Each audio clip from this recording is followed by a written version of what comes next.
Bismillahirrahmanirrahim. Assalamu alaikum. Dear students, my name is Professor Akbar Ali and I will teach you mathematics of grade 10.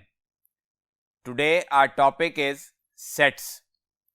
Students, last lecture में हमने exercise 5.1 के first 4 questions किए थे. आज question number 5 और 6 करेंगे. Board की तरफ चलते हैं. Exercise 5.1, question number 5. If x is equal to 2, 4, 6 up to 20 and y is equal to 4, 8, 12 up to 24, then find the following: x minus y and y minus x. x set में 2 के multiples हैं 20 तक और set y में 4 के multiples हैं 24 तक. Difference of two sets हमने फाइंड आउट करना है. लास्ट लेक्चर में हमने डिफरेंस ऑफ टू सेट्स की डेफिनेशन पढ़ी थी. फर्स्ट सेट के वो एलिमेंट्स जो सेकंड सेट को बिलोंग नहीं करते वो एलिमेंट्स लिखे जाएंगे. अब फर्स्ट पार्ट करेंगे. पहले x माइनस वाई, x का सेट लिखा माइनस सेट y लिखा. अब सेट x के वो एलिमेंट्स जो सेट y में नहीं हैं वो लिखे जाएंगे. अब फर्स्ट सेट में 2 है, सेकंड सेट में नहीं है, 2 आ गया.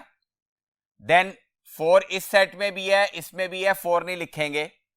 फिर 6 यहां पे है, सेकंड सेट में नहीं है, 6 आ जाएगा. Then 10, 14 and 18. तो ये x माइनस वाई हमने फाइंड कर लिया.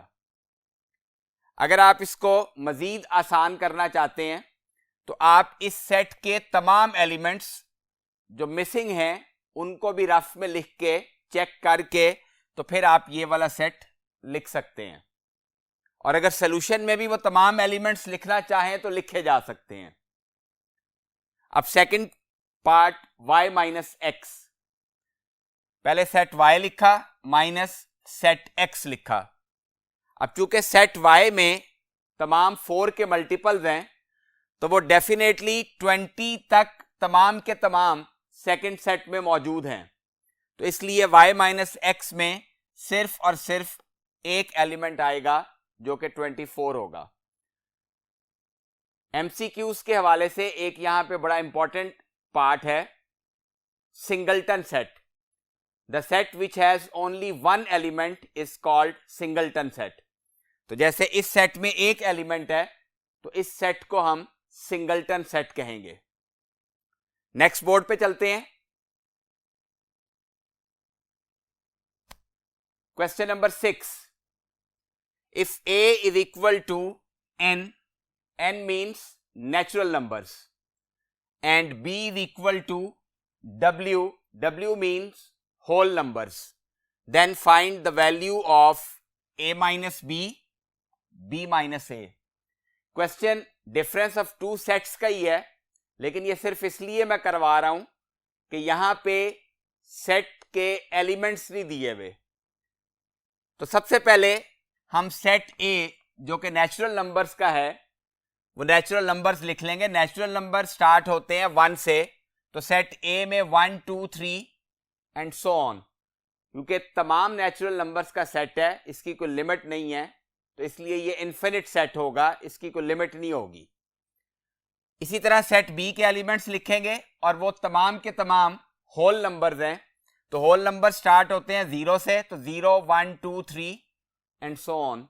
ये भी एक इन्फिनिट सेट है. अब फर्स्ट पार्ट में हमने a माइनस बी फाइंड करना है. a सेट लिखा माइनस बी सेट लिख दिया. अब ए सेट के तमाम एलिमेंट्स बी सेट में मौजूद हैं तो ए माइनस बी में एम्प्टी सेट आ जाएगा. A set which has no element is called an empty set. तो इस सेट में कोई एलिमेंट नहीं है. क्यों? कि ये तमाम एलिमेंट्स, तमाम नेचुरल नंबर्स इस होल नंबर्स के सेट में मौजूद हैं. और एम्प्टी सेट को हम इस सिंबल से भी डिनोट कर सकते हैं जिसे हम फाई कहते हैं. अब सेकंड पार्ट बी माइनस ए, पहले बी सेट लिखा माइनस सेट ए लिखा। अब चूंकि फर्स्ट सेट होल नंबर्स का सेट है और सेकंड सेट नेचुरल नंबर्स का सेट है, तो इस होल नंबर्स के सेट में ये एक जीरो नंबर ऐसा है जो इस सेट में नहीं है, तो इसलिए बी माइनस ए में एक एलिमेंट आएगा और वो जीरो होगा। नेक्स्ट बोर्ड पे चलते हैं। स्टूडेंट्स, अब हम प्रॉपर्टीज पढ़ेंगे यूनियन एंड इंटरसेक्शन। ये प्रॉपर्टीज याद करना जरूरी है क्योंकि एमसीक्यूज में इससे रिलेटेड क्वेश्चन आ सकता है। आज हम इन तमाम प्रॉपर्टीज को समझ लेते हैं, नेक्स्ट लेक्चर में इंशाल्लाह इससे रिलेटेड एक्सरसाइज के क्वेश्चंस करेंगे। तो फर्स्ट प्रॉपर्टी है commutative property of union. For any two sets A and B, A union B is equal to B union A. This is called commutative property of union. Commutative property में सिर्फ दो sets involve होंगे, A and B, या कोई भी और दो sets हो सकते हैं। नेक्स्ट है कम्यूटेटिव प्रॉपर्टी ऑफ इंटरसेक्शन। अब यूनियन में यूनियन का सिंबल आया, इंटरसेक्शन की प्रॉपर्टी है, तो for any two sets A and B, A intersection B is equal to B intersection A. Next, associative property of union. For any three sets A B and C, A union B union C is equal to A union B union C. अब associative property में हमेशा तीन sets use होंगे।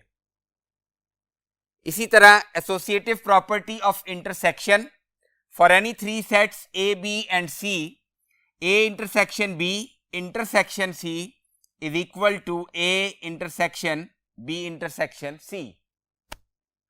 अब इस पे जरा गौर करें, इन दोनों प्रॉपर्टीज में जो लेफ्ट हैंड साइड है दो सेट्स को ब्रैकेट में लिख रहे हैं, तीसरे सेट को अलहदा लिखेंगे, और राइट साइड पे फर्स्ट सेट बाहर ब्रैकेट से और लास्ट टू सेट्स को ब्रैकेट में लिख देंगे। सिमिलरली इंटरसेक्शन की प्रॉपर्टी में भी इसी तरह ही होगा। नेक्स्ट बोर्ड पे चलते हैं। नेक्स्ट प्रॉपर्टी है students distributive property of union over intersection. अब डिस्ट्रीब्यूटिव के वर्ड से पता चल रहा है कि डिस्ट्रीब्यूशन होगी। किसकी डिस्ट्रीब्यूशन है? Union over intersection. तो पहले यूनियन आएगा फिर इंटरसेक्शन आएगा। For any three sets A B and C, A union B intersection C is equal to, अब ए के साथ पहले बी की यूनियन होगी, ए यूनियन बी, सेंटर में इंटरसेक्शन का साइन आएगा, ए यूनियन सी। तो ये distributive property union over intersection हो गई। सिमिलरली जब distributive property of intersection over union आएगा तो इंटरसेक्शन पहले आएगा, यूनियन बाद में आएगा। तो A intersection B union C is equal to A intersection B union A intersection सी।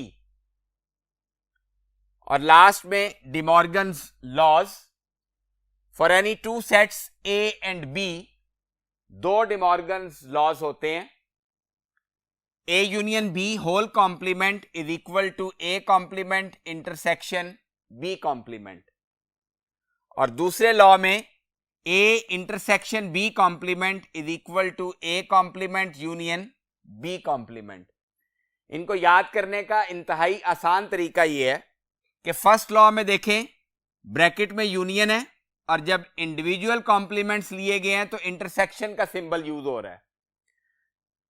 जब सेकंड लॉ में इंटरसेक्शन ब्रैकेट में है लेफ्ट साइड पे, तो राइट साइड पे इंडिविजुअल कॉम्प्लीमेंट्स में यूनियन का सिंबल यूज हो रहा है। उम्मीद है स्टूडेंट्स आपको इन प्रॉपर्टीज की समझ आ गई होगी। इंशाल्लाह अगले लेक्चर में इससे रिलेटेड हम क्वेश्चंस करेंगे। अपना बहुत ख्याल रखिएगा। अल्लाह हाफिज।